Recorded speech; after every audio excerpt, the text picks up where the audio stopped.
Hello，大家好，欢迎回到我的频道，我是主持人谷歌产品经理硅谷大舅。很多朋友都向我问说，哎，到底毕业之后或者是工作之间是应该去大公司还是去小公司？那如果去小公司的话，在小公司里面的这个升迁和个人的这职业发展是什么样的一个情况？跟大公司比是怎么样的呢？那今天呢，我们请来的嘉宾裴志尧，在大公司和小公司都工作过，而且呢是在 FinTech 方面的一个专家。那么他呢今天跟我们分享一下在小公司里面如何发展。他现在呢是一家小公司的一个总监级的这样的一个人物。那我们首先请裴志尧跟大家打个招呼吧。大家好，非常高兴来到 Big Joe 的频道，跟大家做一些分享。我叫裴子尧。咱俩怎么认识的呀？我们是多重校友啊，我们初中、高中、大学本科和 MBA 都是校友啊，应该是说是通过申请 MBA 认识的，但后发现居然还有这么一号多重校友的人物存在啊。对，我跟志尧是超级多校友，我们中学是校友，本科也是校友，MBA 的校友，所以没有想到说有这么多，可能是最多校友的这样的一个存在。好的，那我们今天主要是聊大公司、小公司的话题呢，你可不可以简单先简要介绍一下你的背景？就比如说你是来美国之前的背景是怎么样的，然后你后来来美国之后是怎么样的一个调整？可以可以，没问题。对，我是在就是国内华中科技大学读的管理学院市场营销专业然后毕业了之后呢，就在国内工作了3年，是在深圳报业集团旗下的一个地铁传媒公司，就是经营国内的地铁里面的一些广告，就是说从地铁公司获得经营权，然后再把这些广告位卖给那些广告主在那边工作了3年之后呢。就来到美国读 MBA， 也就是在 Emory University 在亚特兰大然后在 MBA 期间呢就学了很多关于就是 Business Analytics， 可以说是我 MBA 的方向吧学了很多的方面的知识，然后毕业了之后呢就加入到 Capital One， 工作了不到1年的时间呢，发现有，然后找到了就是说现在的这个一个工作机会 Happy Money， 然后在 Happy Money 呢也待了接近4年的时间大概是这样一个背景。好，那我简单介绍一下，就是说 Capital One 呢是在美国一个挺大的一家银行，对吧？在美国也算是非常有名。然后 Happy Money 呢就是一个不太大的一个FinTech 金融创业公司。然后你们的 Happy Money 主要的业务是什么？能简要介绍一下吗？我们的主要的业务呢，就是给消费者提供一个贷款，然后这个贷款的用途呢，主要是就是用这个贷款去偿还他的高息的这样一个信用卡贷款，然后之后呢再来偿还我们。对于消费者价值来说呢，就是我们的贷款的这个利息主要是远远低于信用卡，所以说我们是在蚕食这样一个信用卡的市场，所以主要是这样一个 business model。明白了。那么，所以说，在你的这个生涯里面哈，首先你是从 business 到美国来转成 analytics，那这个我们就暂且不表。然后后来呢，你就去大的这样银行，Capital One，后来又来到小的这样一个公司 Happy Money，能简单介绍一下你这个，特别是大公司、小公司的体验吗？就是你为什么去大公司，或者为什么去小公司这样子？就是我觉得大公司、小公司呢，首先，我觉得最大的一个区别就是说在小公司呢，你更有可能处在一个核心的部门。那么在大公司呢，因为它这个体量非常大，所以说呢，它这个招更多的人来做一些可能不是那么核心的工作呢，对于公司产生的效益呢，也远远超过了这样一些人的这样一些工资的水平。所以说呢，大公司呢，我觉得它就是说，有很多不是那么核心的 team 所以说如果你想一下，大公司有20个部门。可能小公司呢，相对应的只有这20个部门中的5个部门那么其他的15个部门呢，可能相对于一个部门，小公司可能就只有1个人，部门的数量呢就远远少于这个大公司。小公司没有那个 luxury 去 hire 那么多的人来做非核心的工作这也是我是为什么就是我当初为什么从 Capital One 到我现在的公司，就是我觉得就是部门的这个核心程度远远提升了。我当时在 Capital One 呢，就是说感觉我觉得并不是最核心的部门，然后我呢就想就是去到更核心的部门去了解整个行业是怎么运作，整个 business 是怎么运作。在快速转组没有很成功之后呢，就来到了现在的公司，就可能够做这样一个更核心的一个工作。所以说我觉得就是说，就同学们考虑就是说大公司小公司的时候呢，你首先要衡量一下你现在处在的大公司的核心部门呢还是非核心部门。如果你是大公司的非核心部门，我的观点是认为就是说不如小公司的核心部门无论是你学习还是增加你自己的履历我觉得都是小公司的核心部门会更好。那么如果你是大公司的核心部门然后跟小公司的核心部门进行对比的话呢，就是我个人总结了一下，就是说有3个不同的利弊。第一个呢，就是说你这种impact 的方式不太一样，就是我觉得你在小公司呢，就是说你对于你们这个 business 的 impact 非常大，但是呢，你这个 business 的产品因为并没有被太多的用户所使用，所以说你这个产品呢对这个世界的影响呢有限。那么你在大公司呢，你可能你一个个体对于你们公司的决策，你这个产品最后是怎么样子，影响相对有限。但是你对这个产品一点点的改变呢，可能会影响很多的这样一个用户，是吧？你对世界的影响可能会更大。所以说呢，你更看重哪一种 impact， 是吧？就有的同学说啊，大公司这么多的用户，我的 impact 很大；有的同学说小公司，我对于这个公司的影响 impact 非常大。这两个呢都是正确的。你个人的话更看重哪一类的impact。那么第二个区别呢，我觉得就是从学习东西的角度来说，就是说我觉得大公司呢，就是说你学习的东西更加精一些，就是说因为你很多时候你 focus 在一个非常具体的一个领域，特别是甚至你这一个大 team 是吧？你说你汇报的老板的老板，他所负责的可能也是一个非常具体的一个领域，所以说你学习的东西呢非常精，然后大公司它对于就是每个东西要就是做的这种精的程度要求非常高。那么对于小公司呢，我觉得你学习的东西呢就是更偏于广，因为作为小公司的话，它不需要在某一个领域做的特别精但是呢，它要 move 的非常 fast， 所以说呢，它很多时候你的学习的领域呢，就是说不是很精，但是呢，你可能非常广。比如说以我的老板为例子我的老板现在管3个领域，这3个领域呢，在一个大的公司要汇报给不同的3个 C level 的人所以说呢，在小公司呢，你可能学习的机会呢就更加广泛一些。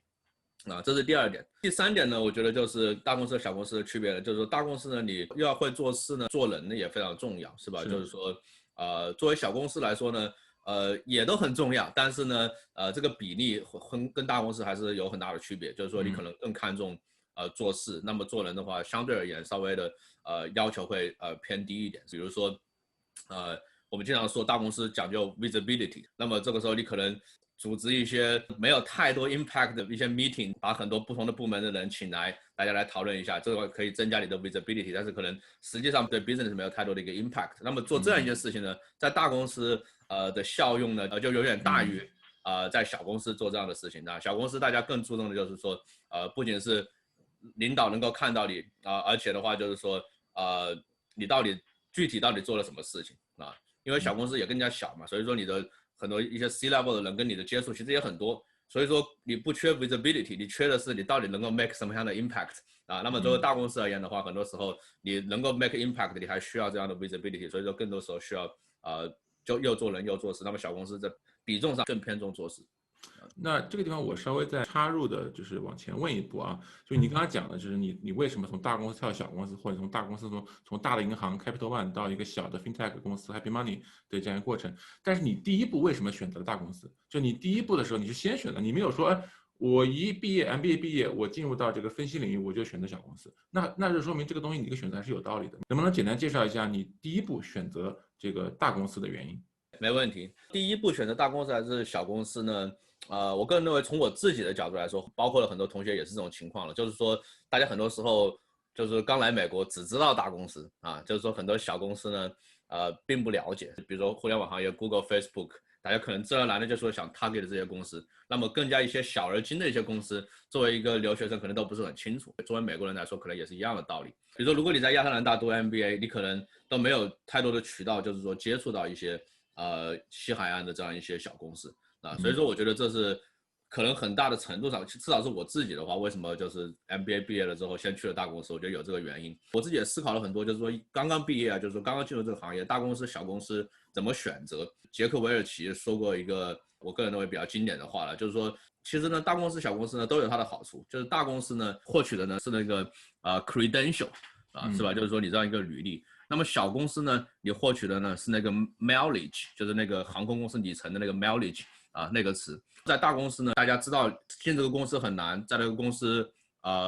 也会接受很多的培训，所以说呢，就是你基本上就是在 MBA 之后 ，MBA 印上了一个商学院的章子。你进到大公司呢，像 Big Joe， 你现在背后肯定是有一个 Google 的章子，是吧？大家都觉得你再去找其他的工作，大家会接受你。那么小公司呢？就是说它是获取这个 mileage， 你可能没有一个很强的 credential， 一个品牌在那个地方，但是呢，你的确有机会能够做很多事情，make 很多 impact，make decision， 所以说呢，大家也会特别是你如果再找其他的小公司的工作，他们可能因为这些原因呢，他们会倾向于你，而不是一个大公司的 credential， 另外一个这样子的 candidate。两者都有利弊，还是要看你未来真正进入到你的职业的成熟期，你是更倾向于在大公司工作，还是更倾向于在小公司工作啊？如果你更倾向于在大公司工作，那么我会建议你毕业之后就找大公司。如果你在成熟期呢，你更倾向于在小公司工作，根据我刚刚说的这些利弊啊，要么在大公司获取 credential， 要么在小公司获取 mileage， 应该来说，对于未来在小公司工作，是没有太大的区别。听起来我觉得应该讲一个很有趣的话题了，就有点巧合吧，在大公司里面强调做人，强调 visibility， 小公司不强调 visibility， 所以小公司他自己居然在招聘的时候也没有 visibility， 就是大家员工都不知道他，在大公司的都比较容易知道，所以容易去接触到他，有这么一个渠道，这实际上是很多人选择去大公司的原因之一吧，因为比较容易获得信息，这也是一种优势吧，从招聘的角度来说。那后来呢，我讲到的就是说，因为我自从你去了 Happy Money 这个小公司之后，我感觉你是一直在升职，就是我从你的朋友圈看到就是又升职了，哎呀又升职了，又升职了。你先能不能简单总结一下你这几年你的升职的履历，然后说一下在小公司里面怎么快速升职？可以。对，我在 Happy Money 待了接近4年，我加入的时候呢，title 是 manager 但是并不带人。过了1年之后呢，我就 promote 成 senior manager。然后一开始呢也没有带人，但是过了一段时间了之后呢，就开始有 direct reports， 就开始有我自己的 team， 因为公司开始增长然后在 senior manager 的位置上待了2年之后呢然后被 promote 成 director， 然后我的 team size 呢也跟着开始逐渐的增长所以说基本上是这样一个成长的一个经历吧我觉得就是说首先一个很重要的原因是你的就是说公司本身在增长。从我加入到我现在不到4年的时间，我们公司的业务量基本上增长了100倍员工人数来说的话，从我加入的时候60人、70人到现在接近400人，所以说你的公司在快速增长，当然也给你自己带来了很多这种升迁、成长的学习的这样一个机会。所以说，公司成长如何是一个很大的一个要素了。没错，在公司本身成长的相当不错的情况下呢，怎么样快速的升职，核心的一些东西，我觉得跟大公司来说可能是没有太大区别的。就是说你要做的一些事情，简单谈一下大公司和小公司，就是对，在小公司如何升职呢？我个人就是说，首先就是说你要 make 这种 impact， 在小公司你要有很强的这种ownership， 你要对整个公司的这样一个全局呢有比较好的了解这样的话呢，你可能更好的去推进这个公司的发展。另外一个我觉得比较重要的点就是扬长避短吧，比如说以我自己为例子我非常擅长就是发现一些新的增长的一些机会但是我个人的话呢，其实在就是处理team 之间的关系或者是在 presentation 这方面呢，其实一开始的时候稍微差一点。然后呢，一方面呢，继续发扬我这个擅长发现增长的机会的这样一个优点，不断的运用，不断的 leverage 这个优势。另外呢，特别是等你到了 director 这个 level， 你不能有一些明显的短板，无论是处理 team 之间 cross functional 之间的关系，还是说你给公司内部还是给外部的一些 partner做这种 presentation。所以说呢，我自己也加重于改善这方面的短板，就是不断的发扬自己的优势，然后呢改善自己的短板。怎么改善短板呢？是上个什么课程吗？还是怎样？我觉得改善短板最重要的呢是你要知道自己哪里是短板，这一点呢就很重要的就是要依赖你的 manager 的 feedback。在我职业生涯的早期，有些 manager 给我 feedback 呢，我可能都觉得心里不是特别舒服，你知道吧？就是可能是觉得你可能是不想升职我，不想给我加薪，只是找一些借口。很多时候是人的这样一些常理，或者你自己比较抵触，说我这些弱项怎么就弱了，是吧？我感觉我并不弱，或者你觉得就是说我有这么多长项为什么我要改善这些弱项？所以说就是很多人，包括我自己带团队，我感觉我开始给别人 feedback， 我感觉很多人对 feedback 这种接受度其实并不是很高。那么首先呢，你要改善你这种 mindset， 首先你要找到你的弱项。那么你怎么找到你的弱项呢？你是通过别人给你 feedback， 所以说你要积极的去寻求 feedback， 确定这样一些弱项是你需要改善的，然后呢就没有抵触心理的去改善这样一些弱项。具体怎么改善呢？我个人觉得反倒是容易的一点，只要是你发现了弱项，并且决定要改善弱项，具体怎么改善，那有太多的渠道，你知道，就是说通过各种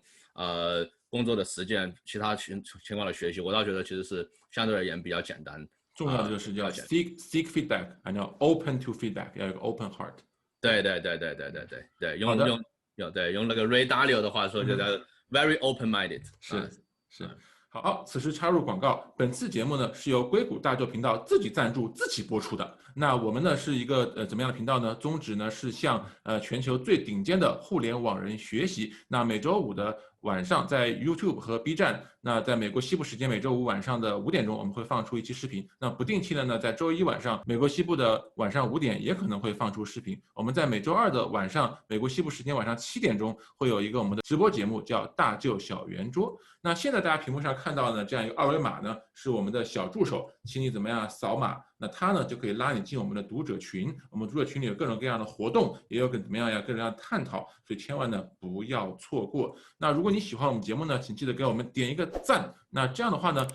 不仅可以支持我们，让这个推荐系统算法让我们的节目让更多人看到，还可以帮助到你。那么你如果喜欢我们这个节目，你点赞则代表着这个系统能够让你以后也看到类似的好节目，所以千万不要错过。好，广告结束，我们回到正题。因为时间的关系，我们讲最后一个话题哈。那你现在呢是在一个小公司做 director， 你管了很多团队，而这个团队我相信还是一个国际化团队，对吧？可能不是全是美国人，不是全是中国人，就是各管都有。那在小公司里面做一个管理者有什么样的挑战以及什么样的经验？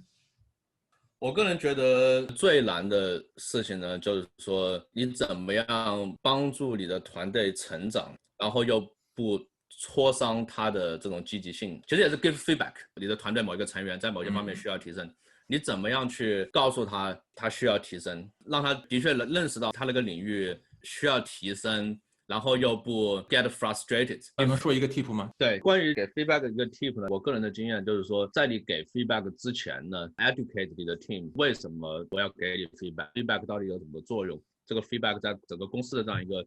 帮助人成长的体系和你自己的这样一个职业发展中起到一个什么作用。在给 feedback 之前，你就让他非常明确的知道这个 feedback 呢不是去 criticize 他的工作，就的确是帮他成长，并且如果你想要成长，你可能说你唯一的途径或者说最主要的途径就是去寻求你的 manager 的 feedback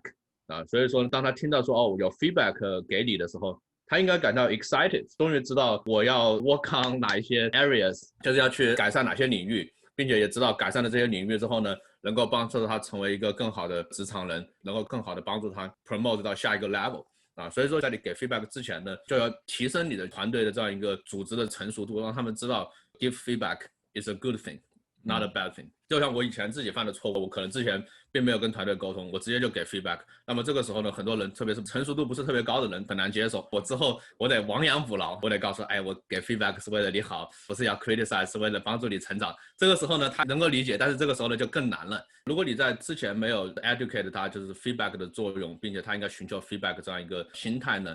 你直接给的 feedback 往往都是告诉他哪里做的不是那么好那么这个时候呢他已经伤到心了，这个时候你亡羊补牢跟他说其实我给 feedback 都是为了你好，这个时候就有一点事后来解释的感觉了。我现在的做法呢，就是我有一个 new hire， 我在一开始的时候就要跟他说的非常清楚，怎么样帮你成长，你应该怎么成长，是通过我给你 feedback， 并且你 work on feedback， 让他下一次给 feedback 的时候 very excited，而不是让他 surprise， 就说我的 manager 居然说我哪里做的不好，是不是找借口不给我涨工资，不给我 promote。明白，就先盖个帽子，然后把这个大体的讲一下。好的，那因为时间的关系呢，那我们今天节目就差不多了。我们非常感谢志尧的这样一个分享。我们今天主要讲了大企业、小企业的区别，他以前在大的银行 Capital One 和小的公司 Happy Money 的一些经历。那下一期节目呢，他会继续讲一个行业的话题，也就是我们在我们节目中从来没有过，特别很多人想知道的，就是金融科技 FinTech。这个行业，那这个行业到底是个怎么样的行业呢？下期节目呢，就由志尧给大家讲这样一个 FinTech 的这个行业的展望，千万不要错过。那我们今天节目就到这个地方。如果你对这个节目有什么看法，比如说你在小公司工作有什么样的一些想法，或者你也想从大公司跳小公司，请把你的想法写在我们的评论区，记得订阅我们频道并打开小铃铛，就不会错过了。那我们下次再见，感谢志尧，跟大家打个招呼吧。大家再见，拜拜，我们下期再见。